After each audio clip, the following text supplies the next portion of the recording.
I mean, so that right there, that's a heavy question. A lot of times revenge is the impetus, right, for why we keep these kids, right? Men do it too, but not in as vast in numbers. The numbers are crazy. Anyway, true or false? The family court system, Sean, you can talk to us about this at some point in the show. The family court system is reminiscent of a modern day slave auction block. This whole black single motherhood is turning us into breeders for the new privatized prison system. Somebody sent me that question. I don't know. True or false? 855-878-4652. How many children do you know that have been indoctrinated into the seemingly blameless cult of motherhood? Mom is right. All the time. Mom is right. Is motherhood beyond reproach regarding this situation? 855-878-4652. Do you think it's a good idea to start forcing women who collect child support to submit monthly receipts for their purchases? That's a big one. Would that be fair? I don't know, but the phone lines are hot. 855-878-4652. Is there such a thing as parental jealousy, where one parent is jealous of the relationship that the other parent has with the kids and then goes out to seek to damage that relationship because they don't share the same one? It's not as good, right? They might be viewed, because whenever you're raising kids in close proximity of mother and father, there's always good cop, bad cop in that dynamic. Right. So the bad cop might feel a little envious of the good cop's relationship and then seek to undermine it. Somebody call us, 855. You know the number. 878-4652. I've got another question. Just one more, please. Just one. I got so many good questions. It's crazy. Anybody ever heard of the term parental alienation syndrome? I'm sure Sean has, right? Oh, it's going to be crazy. How is parental alienation syndrome, gaslighting, and Stockholm syndromes related? That's a tough question. These questions is crazy. Enough of the questions. Let me introduce the crew. You know Jeff Brown, comedian, intellectual, irritant extraordinaire. That's who he is. It's what he does. Funny, piss you off, make you laugh, nutshell, Jeff Brown. Then we've got Lord Whitey Locks. Lord Whitey Locks validates everything we say. Wise man. We had to bring him in. Very intelligent, very insightful. A lot of people love him out here in the world, especially all of the contributions he brings to the show. Dr. Mark Goulston in the building. And a couple of my friends that I had to bring in that could weigh in on this topic. Young brother I met many, many years ago when he was just a young seedling, sapling coming out of the ground, and I knew he has the light of the Lord on him. He shall affect many in many ways. The force is strong with this one. Good. Yes. Author, poet, lecturer, teacher. The dude is, man, you don't understand how cold. I just like to line up with cold folk. He's a cold cat. If you never heard of him, you will know about him now. HBO Def Jam poet, Ise Lyfe in the building. Town business. Welcome to the show, brother. You laughing? He laughing at his intro. I'm sorry. I put too much on it? No, it's fine. It was good? Okay. No, you left out a couple of things. A little understated. Right. A little bit. And also, author of I Want Out. Wow. It's better this way. Move on, make smart choices, and transform your life. What you need to know about managing divorce, custody, child support, and family court. Sean Collinson has returned to the ZWMS Morning Show. Hey, man, we missed you. The last show you did with us, people, it's been reverberating for almost a year and a half. It's the only show I ever went on where people actually called me afterwards for business. They still hit me up like, what's the dude name? The mediator man, the man that mediates. Oh, you mean Do Sean? you need a brother in court with you? Exactly. Do you need to go before the judge? Well, call the brother with brush waves, the only lawyer in Los Angeles With the brush waves. dope brush waves. I'm just saying, man, and a lot of people don't know his history. That's a bad boy. Oh, he's a cold cat. He's a bad legendary MC from back in the day. Oh, word? Most people know nothing of his rhyme history. Snatch the mic from the bailiff and put it down. Hey, got me 3 Facebook followers right now. Hysterical. So listen, My you guys grandmother, my mother heard. are 2 of them. You guys heard the questions. Pay-per-view. How many brothers, men, women? Because people say we're imbalanced. They say, we beat up on the women. You don't have no horrible broads on the show, though. That's true. Let me ask you this. How is parental alienation, and this is for everyone, with all of the questions we've already asked, how is parental alienation related to the fatherlessness epidemic in America?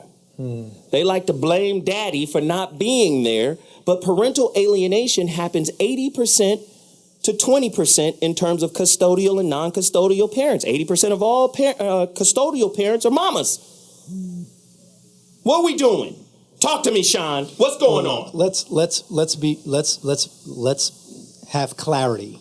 First of all, parental alienation is not a legal thing. It is something that is coming up on the radar that is confusing the parties to think that I'm being alienated. So people look for excuses. Dad has to do his role as much as mom is doing her role. Right. There's a maternal role that has been sort of the absolute. The tender years will kill that theory. Men do step up, can step up. A lot of times men are soft-hearted. We don't want to come in as heavy-handed as the woman who will smack you in your head. But when it comes to the child, it is a joint responsibility. So the court does not really indoctrinate anyone into anything. You bring the drama into the courtroom. In my new book, I Want Out, people think that I'm referring to I want out of the relationship. This book is about dealing with the narcissist. You want out of the thought process. You want out of the madness. Yeah. You want out of the craziness. But sometimes in our generation, no one explains to you how to get out of that. So I come along to be of service and say, hey, let me flip you to this page on how to deal with the narcissist. Now, I'll tell you this. This morning, my cousin calls me at 6:30 this morning. He's on New York time. His girlfriend punched him in the eye.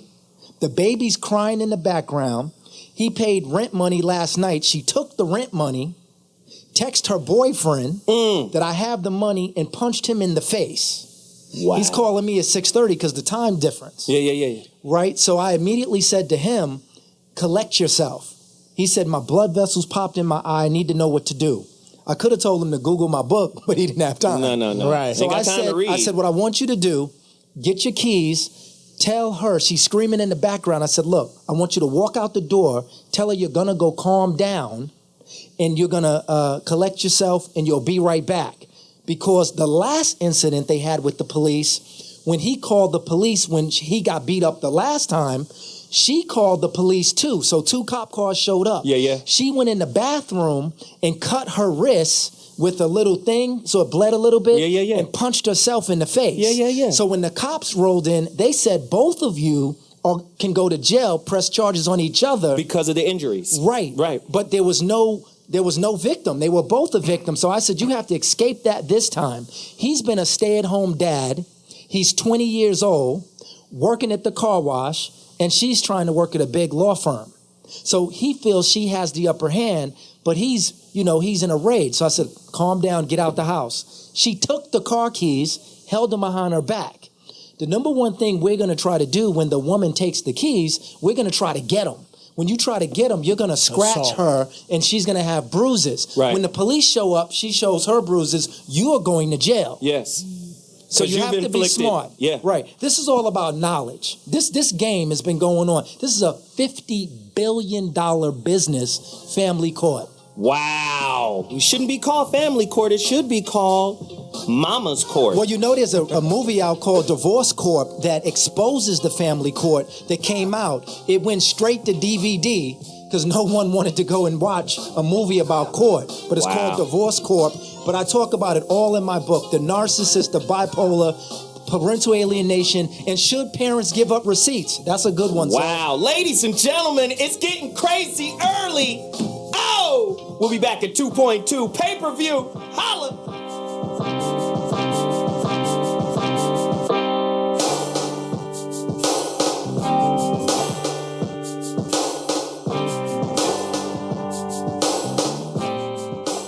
A battle over child support has landed a Houston man a jail sentence. Yeah, but what makes this particular case unusual is the man is claiming it's not because he didn't pay child support.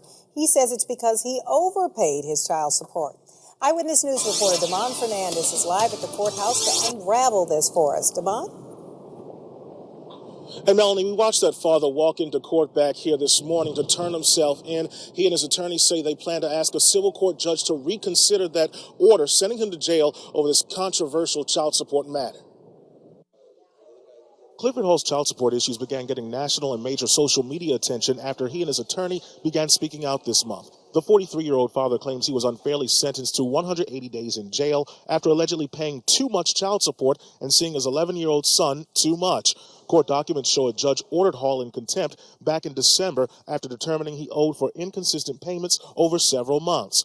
Hall and his attorney say the state never notified his employer of a court-ordered increase. And once receiving notice about the arrears, Hall claims he not only immediately paid up, but overpaid.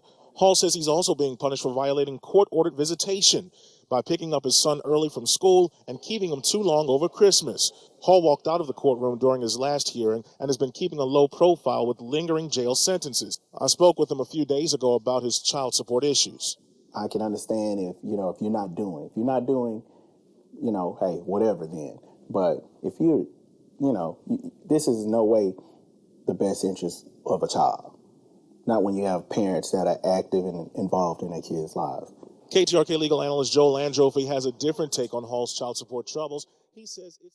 I want to give a shout out to my kids' real daddy. Thank you, government, for putting me on. I mean, you was the definition of a real father. Because when your kids is hungry, they have food stamps. Yeah, we shop at Walmart. Yeah, we shop at Publix. We shop at Winn-Dixie. When your kids need shelter, yes, you have housing. And you also have Section 8 for a lot of us. And when our kids fall, get hurt, or sick, they have Medicaid. Yes, we go to the ER, we go to the walk-in clinic, and we also can make a doctor's appointment. I get their prescriptions with no hesitation. Now, if that's not a definition of a real father, making sure your kids have food, shelter, and health care, I don't know what it is. So like I said, thank you, government, for being my kid's daddy, and thank you for putting me on. Wow. How did the bathroom become the local film site for all ratchet broads? Right. RNN, Ratchet News Network. It's devastating. Talk to us. It's devastating, and watching that, it brought on for me, the larger ramification of this issue, which is how it impacts our families, therefore how it impacts society. how we, when we talk about black folks, function in society. So on one hand, there's an issue for example, around the way in the hood, there's two things you can't be. You can't be a hater or a snitch. Mm-hmm. Those are two things that don't ride in the community. Right. However, you can be a black man in our community not taking care of your child, and there's no stigma associated with that. Right. Nobody is like, oh, I can't be like, this is my hater partner, we about to go kick it. Nobody want to do that. But we can all know that you got a friend that got 4 kids up the street he never sees, and there's no stigma associated with that. He can still come to the barbecue, he can hang out, and that's devastating. But on the other flip of it is this narrative that we just saw, where there's an aggressive, apprehensive, and antagonistic attitude from black women towards black men that I think that for the most part, black women are taught to look at black men through a white man lens, a racist white man's lens. So, typically the white male power structure doesn't have an interest in you if you can't make him some money, if you can't serve his greater need, and I think that we watch black women look at black men the same way, going, well, what can you do for me? What money can you provide? What entertainment? It's always can you goods and services. Me? Yeah. And then and that creates this callous in our relationships. And then when we go over to, and I appreciate what the brother said about having that men have to do their research. When we talk about black men, we associate the courthouse, any type of system, with the police. So period. And nothing good comes of this. Innocent or not, you could be innocent and well intended and go to jail, or get your ass beat, or be shot. It's this major. When you're like, and I know it's not what you were saying, but the idea of just go to court and handle it, and we not equipped, I think, but the end result is we are producing children and families that are in ultimate dysfunction, and that should be our reason for resolving this issue, so that we can thrive healthy. Exactly. That's what I think. Exactly. Jeff? A few things. One, I'm going to have to say for my rant, because that was kind of dope that you just brought up. Thank you. Save it for the rant. Save it for the rant. Yeah. Okay. You stupid. I don't think we ever consider the court system as this thing where two people are going in and it's equal, and this judge is. There are no scales. Yeah. No. There's no scales. So we never look at this way. I never walk into court going, okay, this is gonna go. I've got a good shot. No, I've got a chance. And what? And you can't cop a plea in child support. Exactly. What this society has set up is something that is against nature. It is against nature for a father to care for, to provide for, to nurture around the mother, which is what you have to do. Because I can no longer love my kids through you because you are this wall of hate. Jeff Brown, great concept. I want you to finish. How many brothers do we know, and this is for the panel, who has to communicate around the mom to the kid, right? Whether it's going through auntie, I got to call auntie to find out because me and mom ain't good. Or I got to call mama's mama to get in contact with the kid to find it because we not good. How many brothers just to speak to that parenting around the mama concept? Go ahead. I was one of them. But like my man Sean said, you have to really deal with this system. And you can't bellyache about how crooked it is or how crooked you feel it is or how it works. There are certain things that you can't bring to it. You just have to deal with it. The not dealing with it. This fungus likes dark. It's going to grow. It's going to grow. If you keep this in the dark of your circumstances, it's not going to get better. Your kids aren't going to get younger. Wax She's not going poetic. to get nicer. You got to deal with your shit. You don't have a point.